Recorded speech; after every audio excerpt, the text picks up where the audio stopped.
So ngayon guys, ang ride natin sa Bato Spring, San Pablo, Laguna. Yan, swimming tayo ngayon sa falls. Ay puta, hindi na mabot. Yan nga, destination natin, Bato Spring, San Pablo, Laguna. So puntahan natin yung mga tropa natin, meet up point natin sa Petron Evilla, Daang Hari. Dito lang, malapit lang yan. Balitaan ko na lang kayo pag nasa meet up point na ako. Malapit na tayo sa Petron Evilla. So U-turn muna tayo dito.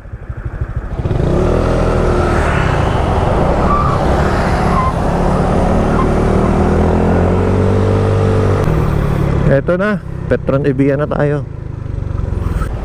Dalawa pa lang kayo? Dalawa pa lang. Si Jay pala to.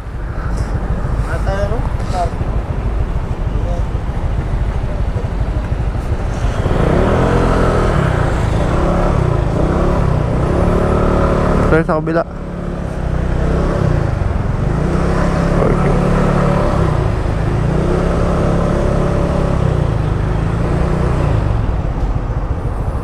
So, itayin natin muna yung iba. Ayan, tambay muna tayo dito. So, tara. Alis na tayo. Late ka. Siya nagsabi na alas 4. In-adjust ko ng alas 5. Tapos sabi niya, agahan daw. Kasi first 100 lang yung pwede sa Bato Spring. Putik siya pala late. Pero okay lang. Malapit na naman pupuntahan natin eh. Saglit lang biyahe niyan. Siguro mga 2 hours lang mahigit yan. Laguna lang naman eh. San Pablo, Laguna.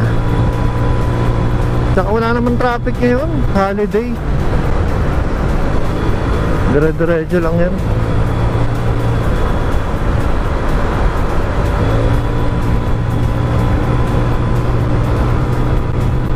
Bale, dito ang daan natin. Sa Daang Ray na tayo.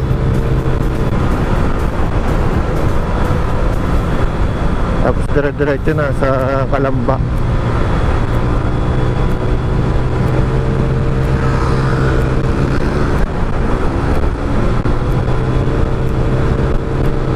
Okay, mamaya na ulit. Tipid muna tayo ng battery. Wala pa tayong extra battery. Saka na muna tayo bibili.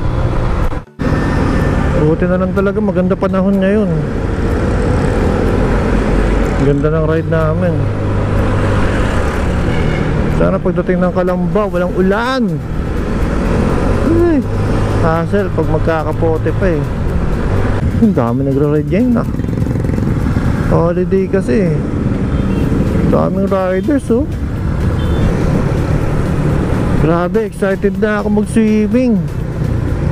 Huling swimming namin nung nagbatabungkay kami. Tagal na nun. So yan yung picture namin nung nagbatabungkay kami.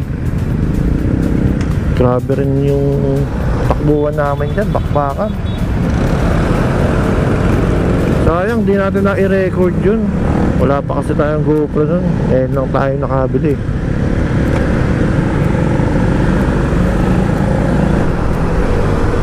Ito talaga ng panahon. Di mainit. Maganda mag-ride pag ganti. Makulimlim lang. Kasi pag mainit, mas lalo nakakapagod yun eh.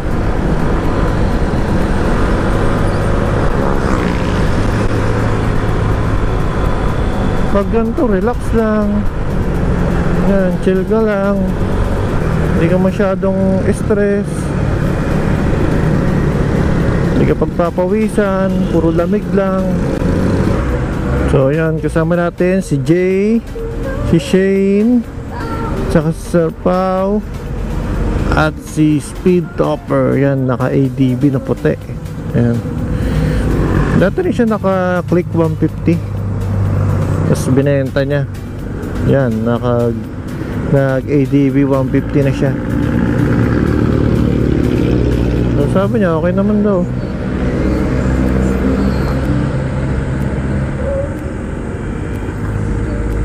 Pero kung nauna yung 160 na PCX, yun ang bibili niya compare sa ADV. Tsaka mas mura yun. 4 valve na pati. Excited na ako. Malapit na kami. Kalamba na kami. Dito na kami, Kalamba. Pansol na to. Pansol Laguna. Kasi ang dami ng mga resort eh. Ang dami na naming nadaan ng mga resort. Hindi ko lang alam kung open na sila. Buti yung mga falls dito sa Laguna open na. Ay, una na daw tayo. Tara. So, dito na tayo sa Bato Spring. Hihintay pa namin yung gwardiya. Wala eh. Bilis na ng biyahe namin. Umalis kami 5:30. Ngayon 7:39. Mga 2 hours lang ang biyahe. Saglit lang. So let's go. Parking muna tayo. Entrance dito 200. Tapos ang cottage namin 500. Di ba kami? Tag-100 lang kami. O diba? Abot kaya lang dito. Murang-mura.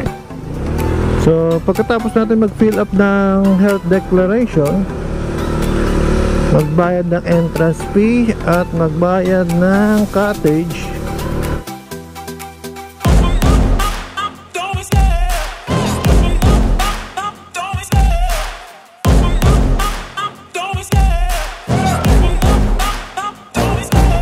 Love the chase and the hunt, and I set the pace when I'm running. I always take what I want and I always give it 100. Don't need a bank, no I'm funded. Play the game like it's nothing, I'm always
Kinakatan mo ako. Yung lamig mo. Wala na. Pag bumabat na, nawawala na yung ano na bilis. Wala. Wala na, oh. Medyo. Ayaw.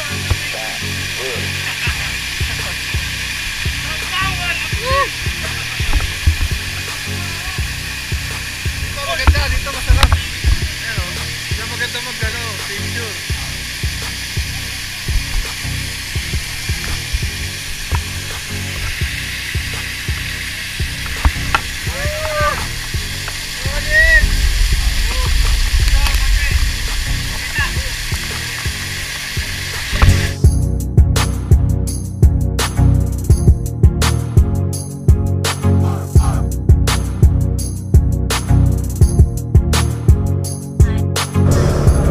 Okay, uwian na.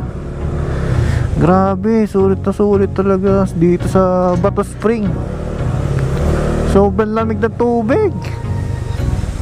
Yan yung bago nilang swimming pool. Dati wala pang ganyan eh. 200 mo. Sobrang sulit. Grabe. Babalik ulit ako dito. Bato Spring, bye-bye.